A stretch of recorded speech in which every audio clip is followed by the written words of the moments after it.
كرة طويلة ترجع بالراس من تيريوري، خطيرة لفلورو مالودا. مالودا يدخل ضربة جزاء. يا الله، 6 دقائق في النهاية، 6 دقائق في النهاية وفرنسا من فلورو مالودا يربح ركلة الجزاء على جان لويجي بوفون.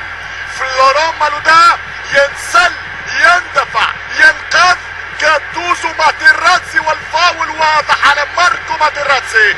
وركلة الجزاء، ركلة الجزاء. شوف اللقطة، شوف اللحظة من هذه الزاوية، تأكد منها يا كابتن فودة، ثبت فيها يا فودة في هذه اللحظة. ننتظر تأكيدات.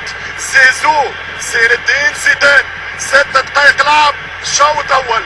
بوفون مع زيزو عملوا أيام مع اليوفي، لكن اليوم كل يغني على ليلاه.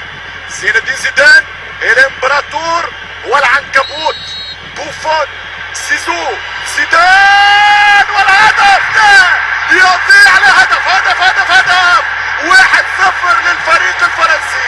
والله حتى ركلة الجزاء بكل الإثارة. هيتشكوك فرنسي، هيتشكوك إيطالي، وراسي وليزوندو بينالتي أو نو، ثم الهدف سي أو نو. 1-0 من زين الدين زيدان. كورة رايح، هدف أكيد، هدف أكيد. زيزو في المرمى، مستحق لفرنسا، مؤكد لفرنسا. شوف داخل المرمى، 1 الامبراطور، 0 ايطاليا.